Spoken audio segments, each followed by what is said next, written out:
শুভেচ্ছার স্বাগতম প্রধানমন্ত্রীর আগমন, শুভেচ্ছার স্বাগতম তারেক রহমানের আগমন,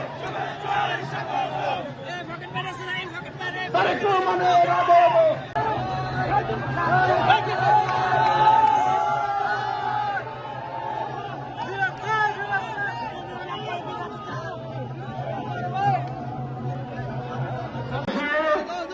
আমাদের প্রিয় নেতা গণপ্রজাতন্ত্রী বাংলাদেশ সরকারের মাননীয় প্রধানমন্ত্রী এখন আমাদের মাঝে উপস্থিত হয়েছেন। আমাদের লক্ষ মনোবন্ধবাসীকে অভিনন্দন এবং দোয়া দেওয়ার জন্য উনি এখানে উপস্থিত হয়েছেন।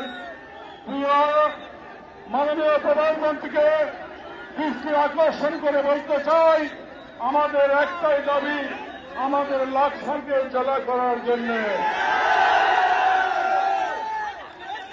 শুভেচ্ছার স্বাগতম প্রধানমন্ত্রীর আগমন। এখন বক্তব্য রাখবেন গণপ্রজাতন্ত্রী বাংলাদেশ সরকারের মাননীয় প্রধানমন্ত্রী আমাদের প্রিয় নেতা জনাব তারেক রহমান।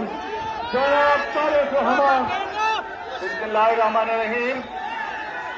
উপস্থিত মুরব্বীবর্গ, উপস্থিত এলাকাবাসী ভাই ও বোনেরা, আমার প্রিয় সহকর্মী বৃন্দ, আসসালামু আলাইকুম। কেমন আছেন আপনারা? কেমন আছেন? ভালো আছেন? আলহামদুলিল্লাহ।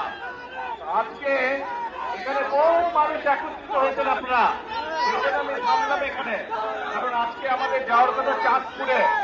আপনারা জানেন নির্বাচনের আগে আমরা মানুষের কাছে, দেশের মানুষের কাছে বলেছিলাম যে আমরা সরকার গঠনে সক্ষম হলে ইনশাআল্লাহ আমরা দেশে খাল খননের কর্মসূচির কাজ শুরু করব। আমরা সেই মোতাবেক সারা বাংলাদেশে সরকার গঠনের পর থেকে খাল খনন কর্মসূচির কাজ শুরু করেছি। তারই অংশ হিসাবে আজকে আমি চাঁদপুরে যাচ্ছি। ইনশাআল্লাহ এই লাকসাম এবং মনোহরগঞ্জে অনেকগুলো খাল আছে যেগুলোর কাজ শুরু হবে ইনশাআল্লাহ। সেই খালগুলোর পুনর্খননের কাজ শুরু হবে এবং সম্ভব হলে ইনশাআল্লাহ আমি আপনাদের সাথে এসে সেই কাজের উদ্বোধন ইনশাআল্লাহ ঘোষণা করব। প্রিয় ভাই বোনরা, শুধু খাল খননই নয়, আমরা অনেকগুলো কথা বলেছিলাম দেশের মানুষের কাছে।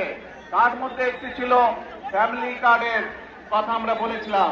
দেশের মায়েদের হাতে, প্রত্যেক পরিবারের হাতে, প্রত্যেক পরিবারের মায়ের হাতে আমরা ফ্যামিলি কার্ড পৌঁছে দিব বলেছিলাম। মনে আছে আপনাদের সে কথা? হ্যাঁ, সেই কাজ আলহামদুলিল্লাহ আল্লাহর রহমতে আমরা শুরু করেছি। সেটিরই কার্যক্রমের অংশ হিসেবে আমি যাচ্ছি। ইনশাআল্লাহ এই এলাকার মানুষও, এই এলাকার মায়েরাও ইনশাআল্লাহ ফ্যামিলি কার্ড পাবে। আমরা এই যে জুন মাসে বাজেট আসছে, এই বাজেটে আমরা ফ্যামিলি কার্ডের জন্য অনেক বেশি বরাদ্দ রয়েছে। ইনশাআল্লাহ আগামী 1 বছরের মধ্যে আমরা বাংলাদেশের প্রায় 50 লক্ষ পরিবারের হাতে ফ্যামিলি কার্ড পৌঁছে দেব। প্রিয় ভাই বোনেরা, আজকে এখানে বক্তব্য বেশি বাড়াবো না, শুধু এতটুকুই বলতে চাই, বাংলাদেশের মানুষ বিশ্বাস নিয়ে বিগত নির্বাচনে বিএনপিকে জয়যুক্ত করেছে।